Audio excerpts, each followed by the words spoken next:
We are fucking officially in episode 2, Anabolic Talk Radio. I am in my office, aka game room, with my good old gaming headset, as you can see.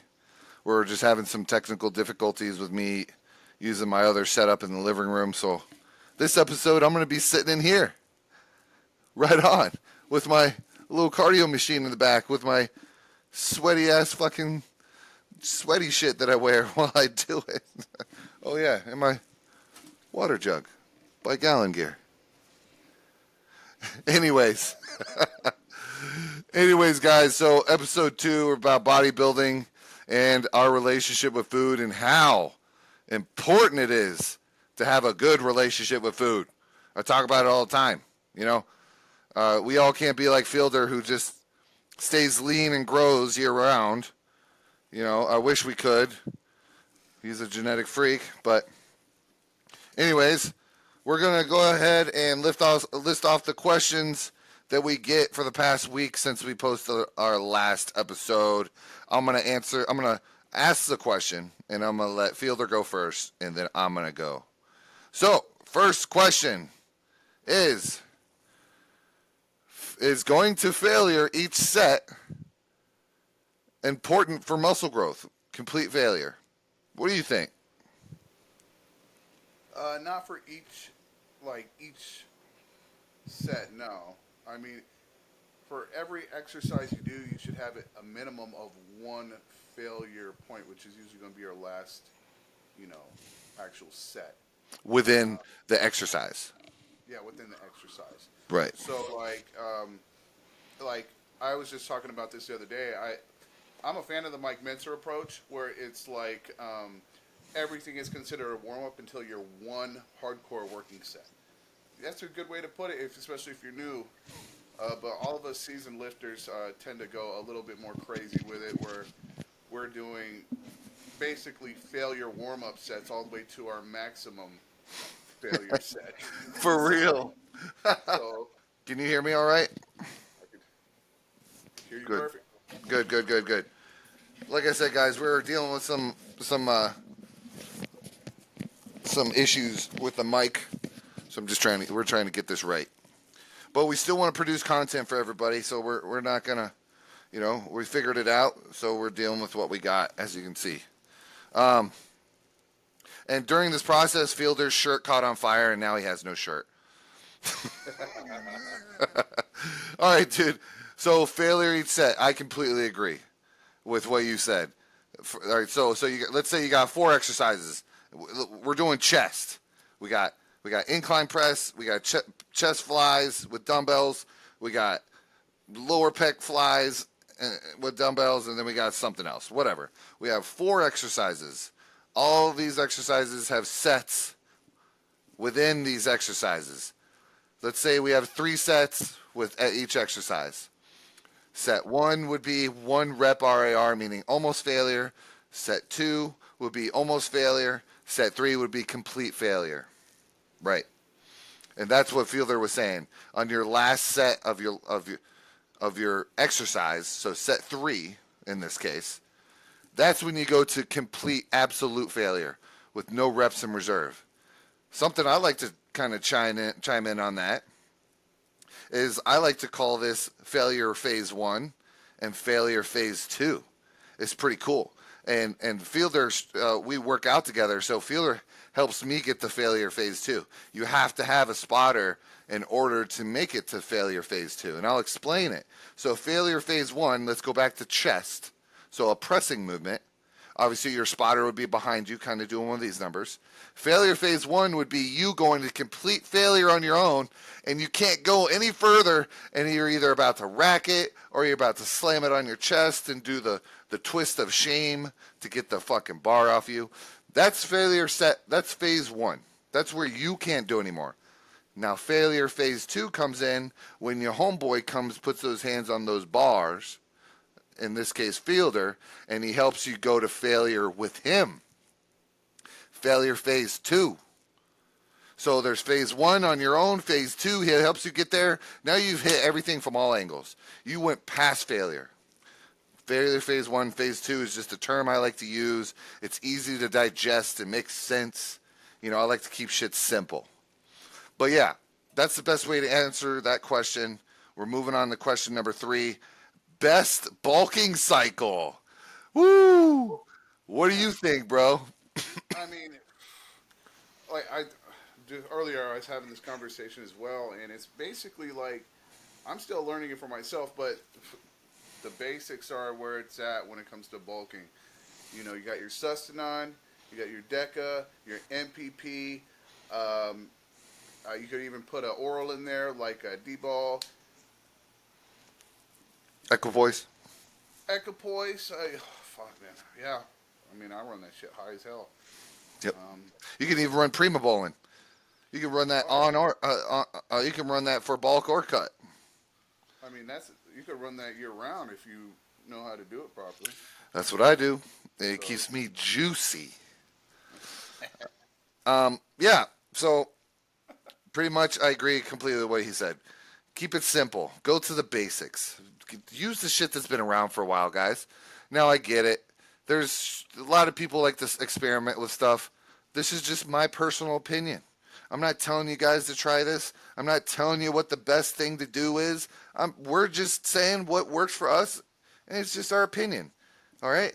It's just an opinion. Okay? If you got a problem with it, leave it in the comments, like and share. Anyways,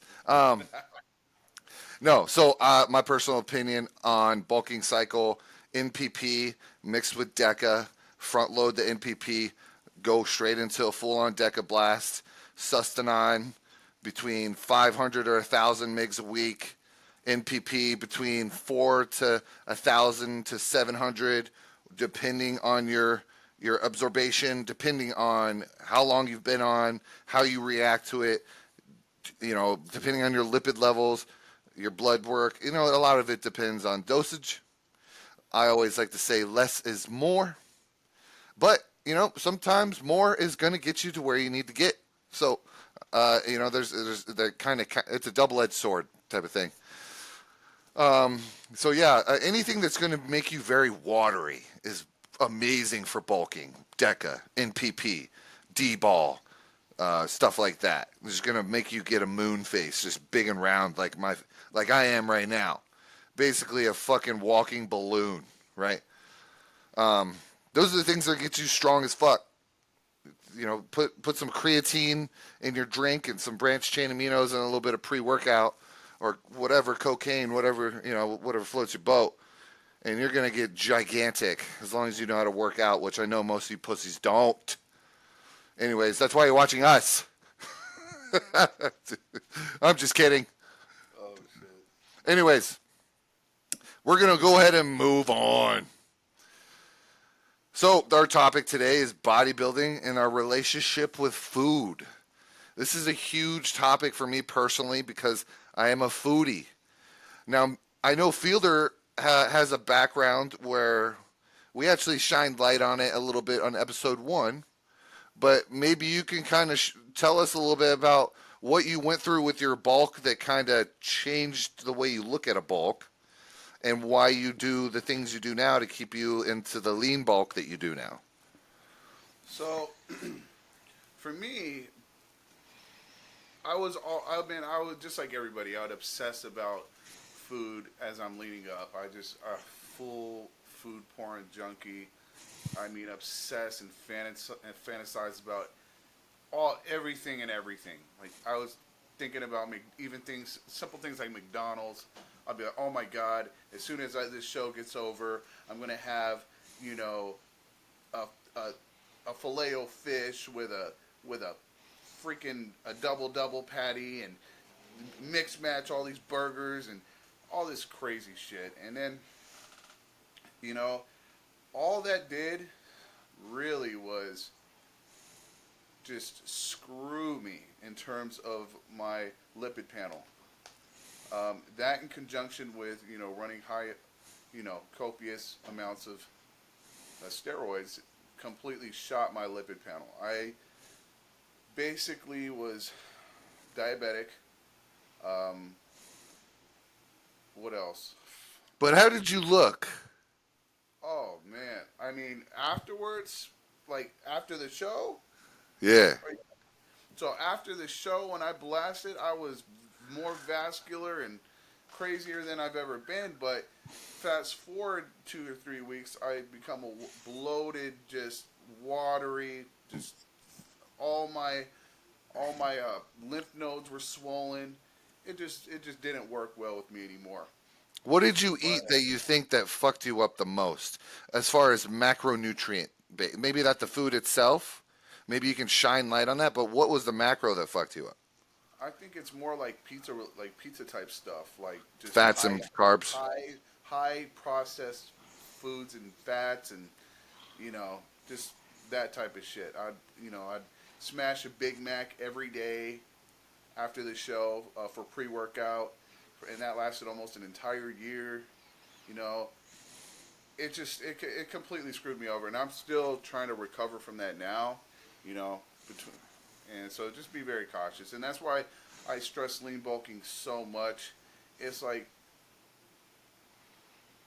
when you get done with that show and you eat like that, it only takes a few days before you're just disgusted with yourself. You know, you feel like shit.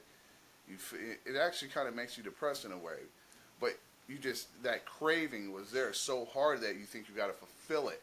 Mm-hmm. So just be careful. What I like to say is one cheat meal a day is fine, and that's like one meal that's outside of your meal plan during your off season on your bulk you can get away with. And as long as it's not an entire pizza all to yourself, I think you're in good shape. If you have like a couple doubles or from In and Out, or you have you make a homemade pizza at your own crib, and it's nice and simple ingredients, you'll be all right. And I that's pretty completely much how agree. that's how I live right now. And I don't crave anything anymore. Besides, if I get a pizza, I have the pizza craving. I make my own pizza. Zero fat cheese. The only carbs I'm getting are in a super thin crust. Sometimes it's even cauliflower crust, and it still tastes good. And you use the turkey pepperonis, which have almost no fat in them. It gets the fucking job done. Trust me, I eat that shit all the fucking weekly. And then instead of going out and getting fucking Mexican food and high fat saturated food, why not get some pho? Like just get some rice noodles, some beef broth. That shit hits too. There's easy ways to eat that don't involve just screwing your digestion and your lipid panel up. So true. People don't think about blood work. They think, well, they do, but they don't think about what the food is doing to them. They only worry about, well, my steroids. Oh, the steroids are, stuff like that. It's like, dude, food is so anabolic. It's gonna do very similar things. You mix them both together, it's a recipe for a bad time if you're not on top of it. I try and tell people, I'm like, if you want to get into bodybuilding and you want to take steroids, you need to make sure your diet and your water intake is on point. The training will come in time, you Hmm. know? But I feel like the diet is like above all of it, bro. If you're not eating right, step the fuck back, dude. Get Go through the steps to get that relationship made, and then if you want to open up the door into any type of uh, enhancements, then all right, you've earned the right to at least try it. But this whole like, I just want to do it and hopefully I get big, and not even knowing the foundation of what getting big is, which is food. But yeah, you should fucking rethink your priorities, my guys and ladies. Um, yeah, man. So something I'd like to talk about. I just did a show a couple weeks ago, and I gained 30 pounds in 2 weeks. That's right. I stepped on stage at 250, and I was 280 2 weeks later. That's fucking insane. Bro, and you saw, I was so fucking, I still am. I was so bloated. Now, finally, my body is kind of like chilling. I'm at 275, 276. I'll drop below, I'll go to 274. So I'm on this like you know, downgrade. But you can see like my face is bloated. Like I'm just holding a lot of water. My stomach, you can really tell. Legs, oh, the most is, I guarantee you, all my water is mostly in my legs.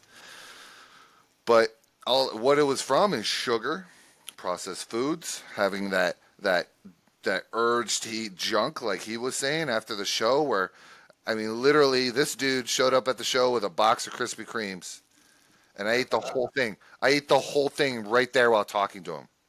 The whole thing.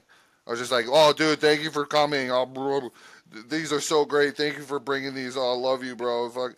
And then they You were weren't even gone. hungry. You weren't even hungry anymore at that point because you were already feeding for the show. Yeah. Heavy. So I had already loaded. So I was just being an asshole at that point. God. Yeah, whatever. Fucking get huge or die trying. Deserve a couple days. You deserve a couple day of the show, the night of the show, the morning after.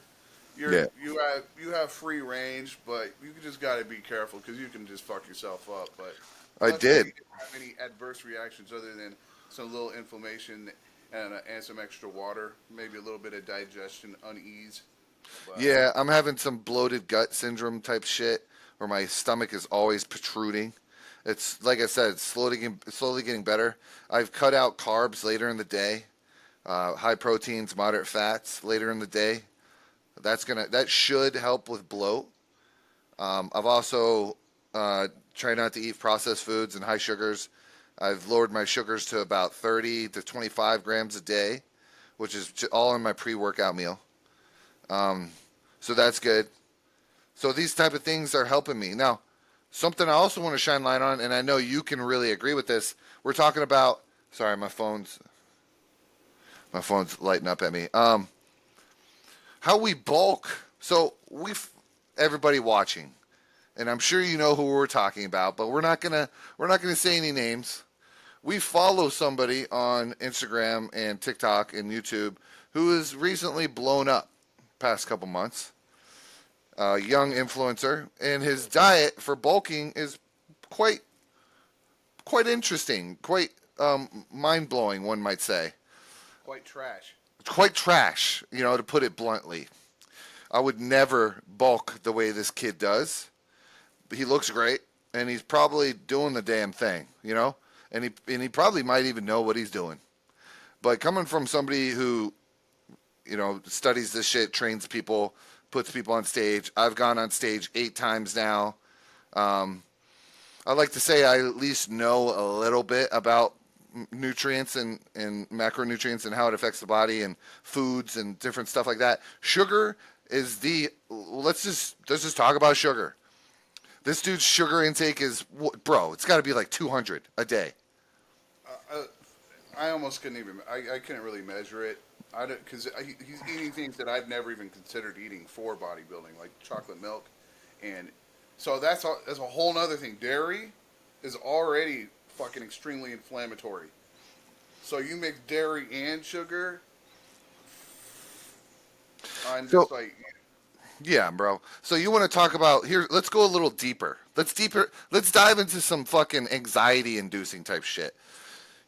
Taking any type of anabolic raises your risk of cancer. If there's a cancer cell within your body, which we all pretty much have it feeds off of anabolics. It literally excels growth, which excels everything in your body, which is going to excel cancer cells. Okay, that's pretty shitty and pretty scary right there to think. Like, yeah, I'm getting huge, but I'm also, which people don't think about, I'm also excelling everything else going on in my body, which is the treacherous C word. You know what else that word feeds off of? You know what else it feeds off of? Sugar, processed sugar. So you're mixing anabolics, which it num num num num, and then tons of sugar, and it's like num num num num. You're just basically setting yourself up to get royally prison deep ass fucked. You know? pretty much, man. Seriously. Pretty much. Dairy alone will do it to you. Yeah. Yeah. So me and him, we like to grow with rice, chicken, oats, English muffins, a little bit of peanut butter, keeping fats very, very monitored, around 50 to 40 on high days, maybe 60, 80, but we keep fats in check, carbs high, protein high. We're not just trying to meet calories and not worried about everything else. You see what I'm saying? If you're looking at a pie chart and you got all these different slices of pie, you want half of that pie to be carbs, a little sliver of that pie to be fat, and literally almost the whole other half of that pie should be protein, and that should make up calories. So there's a percentage that I like to use. That percentage is 50% of your income should be carbs. This is on a growing phase, by the way. 50% should be carbs. 15% should be fat, and 35% should be protein. This is something that I use while I build my clients' plans. When they're trying to grow, I calculate their BMI, body mass index. I go over their weight. I go over how they look, because look is a huge thing. If you're a skinny fat, meaning like you're fat and you have no muscle and you got skinny legs and there's a little bit of belly fat and you look like a bag of milk type of shit. Obviously, I'm not going to throw a fuck ton of carbs at you, right? I like to call it a recomp. I'm going to tighten up your body while at the same time growing some muscle. So the pie chart changes with that shit. Anyways, I could talk about that shit all day. But yeah, the relationship with food. I gained 30 pounds in 2 weeks. I'm actually curious, bro. What you say you eat one cheat meal a day? Mm-hmm. What's your go-to cheat meal a day? So I literally don't have one. It's like I literally shuffle through pho and maybe something like baked Cheetos, like the healthy, the 70% less fat ones. Mm. Like baked Cheetos. I'll interchange a little bit of carbs like that. But it's always like equivalencies, almost. It's not like I'm going to have 350 grams worth of rice and chips, but I'm going to, have a little bit. I'm going to have less rice and eat, add some chips into there, Right. for one day, or maybe one day I'm like, man, I really haven't gone off the deep end in a while. I'm gonna make myself a healthy pizza. As long as you eat it fresh, because everyone knows that zero fat cheese, once it hardens, it's disgusting. Oh. You eat it hot, tastes good. Can't tell the difference. Oh, I didn't know that. I'll keep that in mind. Shit. And but things like that, in and out. I might have every other week a couple doubles, pickles, spread, nothing else. Oh yeah, little onions, but nothing else. I don't just load it with a bunch of different shit stuff. Yeah, I don't do well with like tomatoes, like actually like tomatoes and all this extra. Would you call them circles of death? Circles of motherfucking death. They don't belong on anything unless it's ketchup. Amen, brother. Like, I don't like tomatoes either. Like, man, you can get the most beautiful burger, bring it home, and it's just trash in fucking 15 minutes because it's completely sogified through the damn fucking red ring of death. I'm like, People love that shit too. People love tomatoes. They're like, I'll just salt it up and put it right in my mouth like a chip. I'm like, yo, you go over there. Stay away from me. You're a criminal. Put this person in jail. Yeah, scoot. It's like somebody who drinks full milk and just like, oh, I'm parched. I'm gonna go drink full vitamin D milk. Like, what the hell is wrong with you? I literally know some people that do. I think I do too. And I think when they do that, I'm like, what is wrong with you? Why don't you drink some water? You dehydrated ass motherfucker. You're drinking literally a loaf of bread. Fuck. With more fat and sugar. Oh man. I do. When I do have milk, it's either almond or what's it called? It's cashew milk. Oh, yeah. Really good. Yeah. Very, very macro friendly. So, Extremely. yeah, I mean, I've had that shit and it tastes great. But I'm always so curious. I'm like, how is it milk? I haven't really Googled, I guess. They squeeze the nut. Is that what they do? They like press a bunch of nuts and milk comes out? No. No. I haven't Googled this yet. I don't know. Do you know? Oh no, I saw a little meme of Rick Ross, a rapper, and DJ Khaled. They were DJ talking, Khaled! and they were talking about this, and he was like, so how do you? I haven't figured out how they get the milk from the nut yet. And then DJ Khaled's like, oh, in all my research, I haven't found this, and I know everything. It's just like you fucking fatums. Fatums. Yes, I don't know. I don't know. I'm gonna have to Google it and do some deep internet diving. I'm gonna have to get into the dark net to find out how almond milk comes from almonds.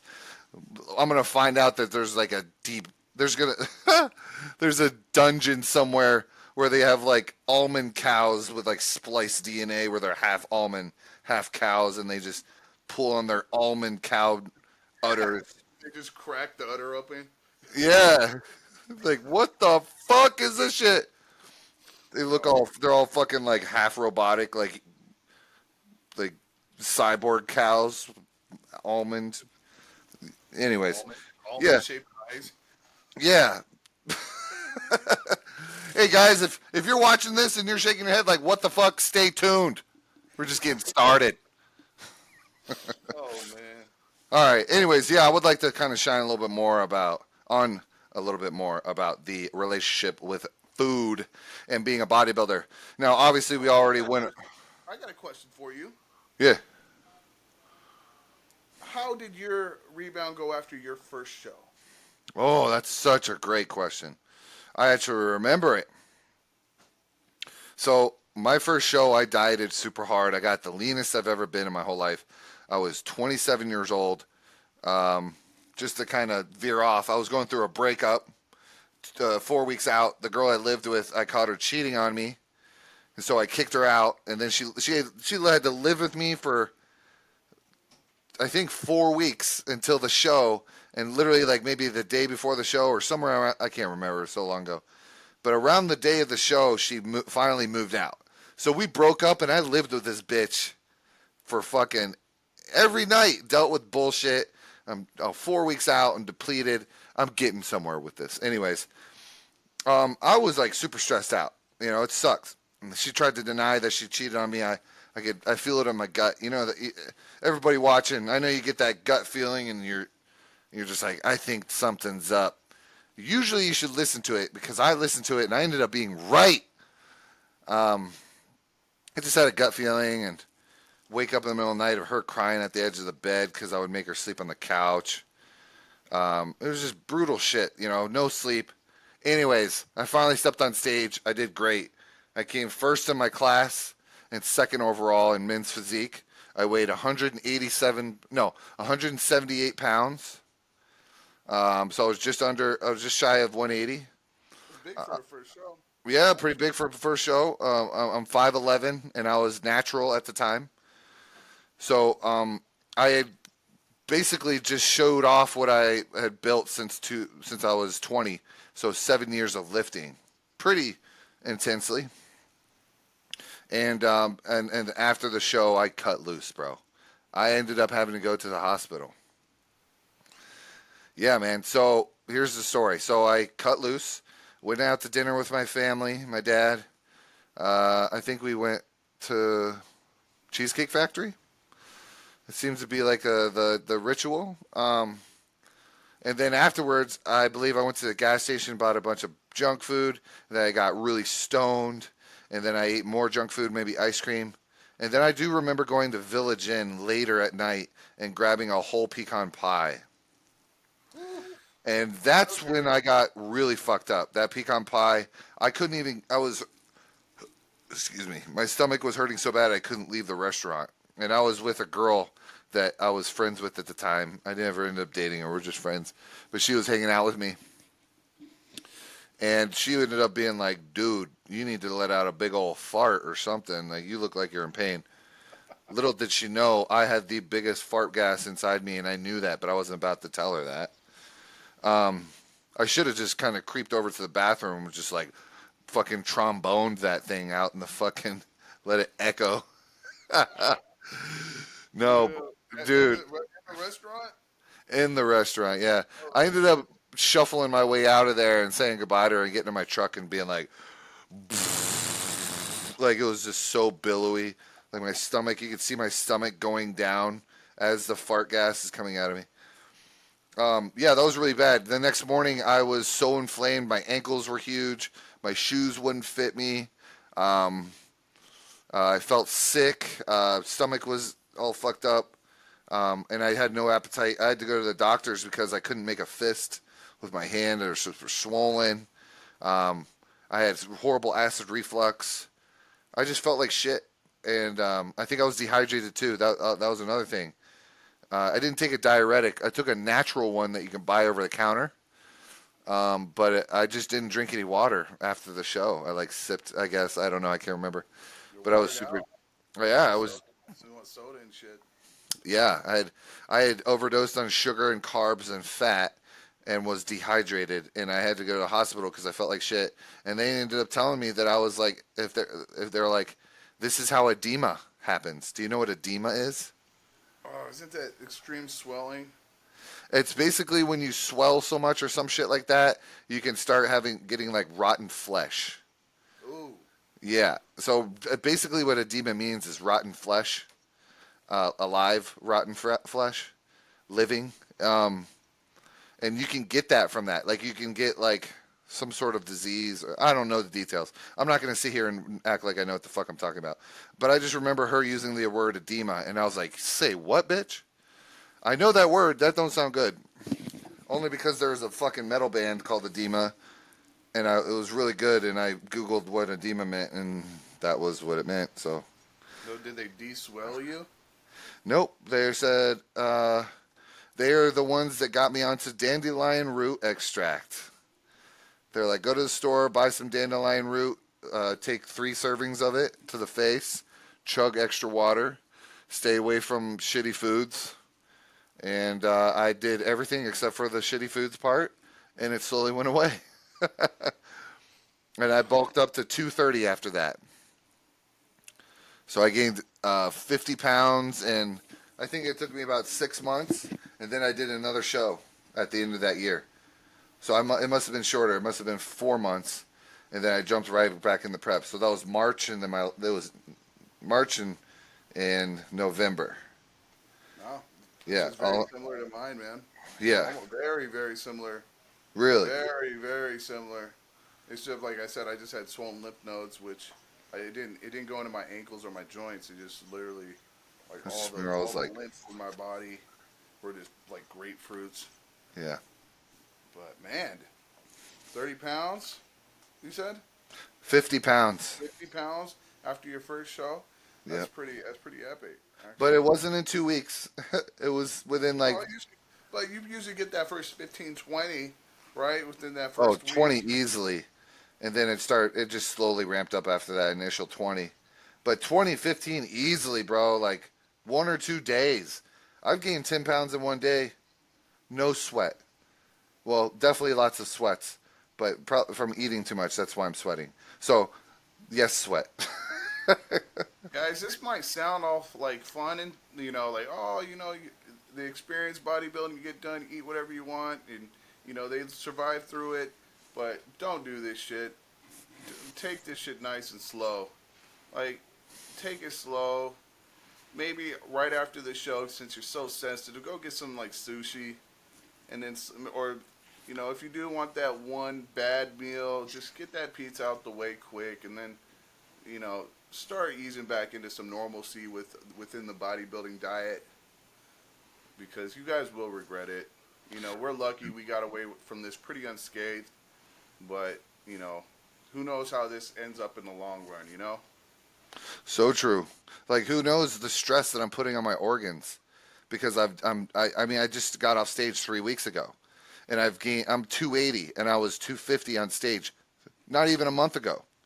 That was Uh, it, man. But dude, you're packing it on solid now, though. Yeah, you had that really big swelling spot, like a week, but you've come down and now you pretty much solidified 280, 275. a lot leaner than I think you were last year. Oh yeah, way leaner. I mean, like your head was way bigger with and full of fluid last year. So, Yeah, so this is pretty good. This is merging into pro status. That's how I feel. And yeah. me Let's. being a little bit behind you, I'm just like, holy shit! I'm watching your quad grow, and the nutrients flooding that shit as you're working out right now. It's amazing. Shit. Well, I was about to say some shit, but now hearing that, I guess sometimes you get lucky. I guess. Well, you are an anomaly, bro. Like you don't even, I don't think you've ever had actual bad blood work before. So, No, I think the worst I've ever had was high estrogen, and that's it. man.